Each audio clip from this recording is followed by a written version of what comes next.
জয় শ্রী শম্ভু। নমস্কার, আপনারা সবাই কেমন আছেন? আশা করছি সবাই খুব ভালো আছেন। দেখুন আজকে কীরকম মেঘ লেগে গেল।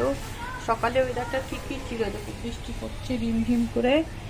ঠিক টাইমে সব বাইরের কাজগুলো হয়ে গেছে। এখন আমি মুড়ি খাবো। তো মুড়িতে কী নিয়েছি দেখুন, মুড়ি, বাদাম ভাজা, কাঁচা পেঁয়াজ, শসা, কাঁচা লঙ্কা, ভাজা লঙ্কা, আর নিয়েছি মিষ্টি আর কলা। এই হচ্ছে আজকে আমার ব্রেকফাস্ট। এখন বাজে 10:45। আবার পুজো হয়ে গেল। অর্চনাতে আমার ঠাকুরকে পুজো হয়ে গেল আজকে। তো এখন আমি দেখি আজ সজনের শাক নিয়েছি, বাঁচতে হবে গা। এই দেখুন আমার পুজো হয়ে গেল।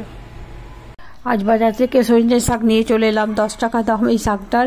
এই শাকটা অবশ্য আমার ভাইয়ের বাড়িতেও আছে, কিন্তু আনতে যাওয়া হয় না। বলে শাক খাবি, যখন বলে তখন আমার হয়তো খাওয়ার ইচ্ছা থাকে না, আর যখন আমার ইচ্ছা হয় আনতে যাওয়ার ইচ্ছা হয় না। তো বাজার করতে গিয়ে দেখলাম শাক বিক্রি হচ্ছে, নিয়ে চলে এলাম। এই শাকটা আমার ভীষণ প্রিয়, ভীষণ প্রিয় বলবো কি, মানে আমাদের বাড়ির ফ্যামিলি, দাদাদের, ভাইদের, আমার বউরা এসছে, তাদেরও দেখছি সবার পছন্দ এই শাকটা। আমার মা বাবারও ভীষণ পছন্দ ছিল, আমারও খুব পছন্দ। কেবল আমার পছন্দ না, আমার বরের। আমার বর মুর্শিদাবাদের আর আমি বীরভূমের। তো বীরভূমের লোকরা এই শাকটা মনে হয় বেশিই পছন্দ করে। তো যাই হোক, এই শাকটা আমি খাই কিন্তু মিষ্টি দিয়ে। আর আমার বর যদিও খাই, তো মিষ্টি দিলে তো একদম ছোবে না, মিষ্টি দিয়েই খাবে। তো মিষ্টি না দিয়ে আমি একদম খেতে পারবো না। আর এই শাকটা কিন্তু যাদের প্রেশার আছে, অনেক কিছু রোগ ভালো হয়। কিন্তু যারা রেগুলার যদি এমনি পিষে রসটা খেতে পারে, জুস বানিয়ে, তাহলেও কাজ হবে। কিন্তু লবণ চিনি দিয়ে খেলে কিছুই কাজ হবে না। কিন্তু আমি এটা মুখরোচক করার জন্যই আমি ভাত দিয়েই খাবো। হয়তো মাঝে সাঝে খাই, খুব প্রিয়। কিন্তু আমি তো বাছারও জোরে, বাছতে বিরক্ত লাগে খুব, তার জন্য আমি মাঝে সাঝে খাই। তো এই শাকটা বাছা হয়ে গেল আমার, ফটাফট বেছে নিচ্ছি। এই আবার কি বলে, সরু সরু যে ডাঁটাগুলো থাকে, সেইগুলো যদি এবার শক্ত হয়ে থাকে না, ঠিকঠাক বাছা না হয়, তাহলে দাঁতের পাকে ঢুকে যাবে। কিন্তু এটা কচি শাক ভীষণ, এটা গলেই যাবে, দু একটা তো থাকবেই। আমার যে হাতে যেভাবে বাছছি আমি, তাড়াতাড়ি থেকেই যাবে, কিন্তু অসুবিধা নাই। এটা একটু সোডা, হলুদ, লবণ দিয়ে সিদ্ধ করবো, গলে যাবে। তো এই শাকটা আমার ভালোই লাগে। এটা তাক বুঝে রান্না না করলে আবার গলে যায়। তো আজ জানি না কেমন হবে, কচি শাক আবার সোডাটা ঠিক আইডিয়া না করতে পারলে। এটা অরুণাচলে আমাদের কোয়ার্টারে না এই গাছটা ছিল, কিন্তু ওখানকার ট্রাইবাল যারা মানুষ, ওখানকার অরুণাচলি, তারা কিন্তু এই শাকটা এইভাবে রান্না করে খেতে জানে না। তো আমি একদিন রান্না পেরে দিল। তো আমি একদিন রান্না করে দিয়ে এসছি। তো বলছে আপকা শাক দিয়ে জাদা ভাত খা দিয়া দেয়। ওরা মানে বিশুদ্ধ হিন্দি বলতে পারতো না, এরকমভাবে হিন্দি পারতো। মানে যেমন প্রেশার কুকারে যেমন কি রান্না করেছে জিজ্ঞাসা করছি, কুত্তা কা মিট, এরকমভাবে।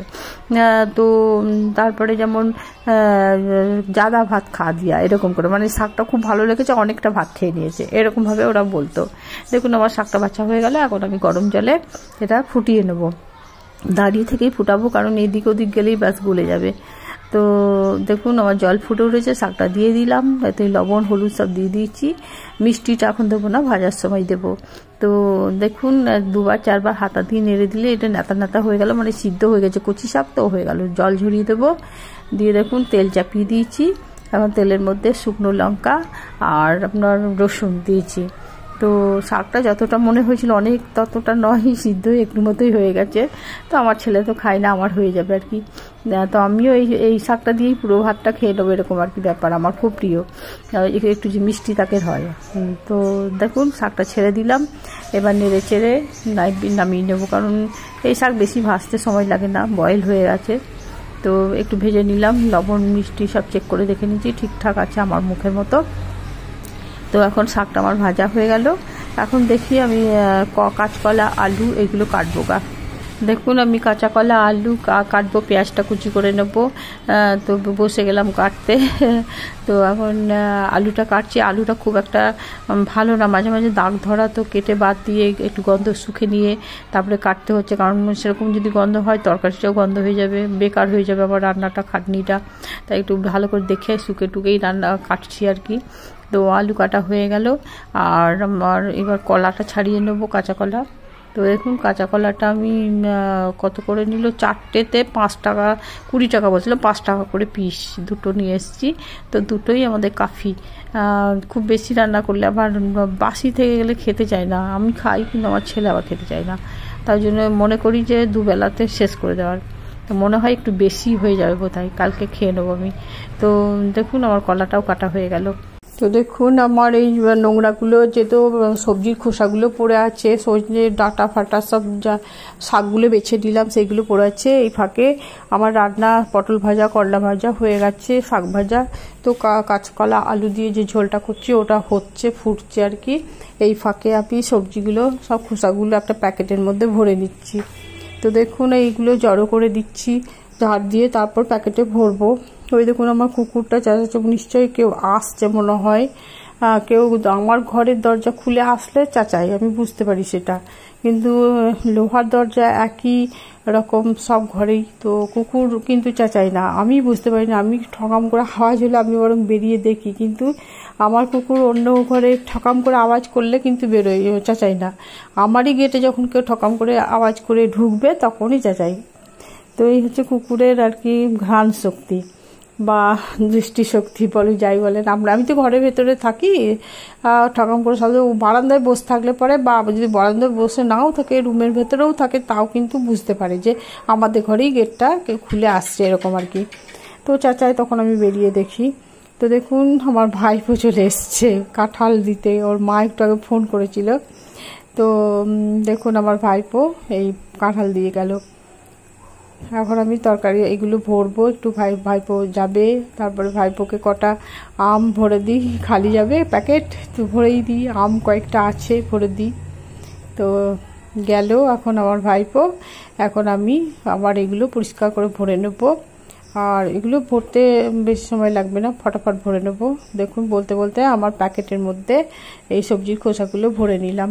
এখন কালকে দুধ দিতে আসবে, ওকে দিয়ে দেবো, গরুকে দেবে।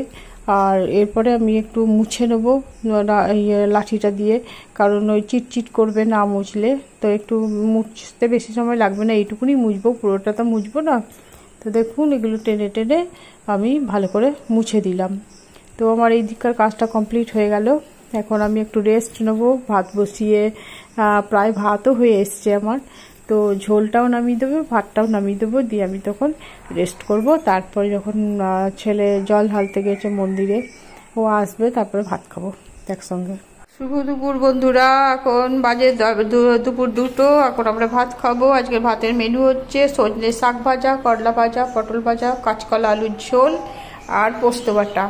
আজকে সোমবার, তো আমার ছেলে মাছ মাংস ডিম আজকে খায় না, আমিও খাই না, কিন্তু কোনো কোনো কারণে কেউ এসে গেলে খায়, মানে খাবোই না এরকম না, তবে ব্রত ফত করলে পরে খায় না।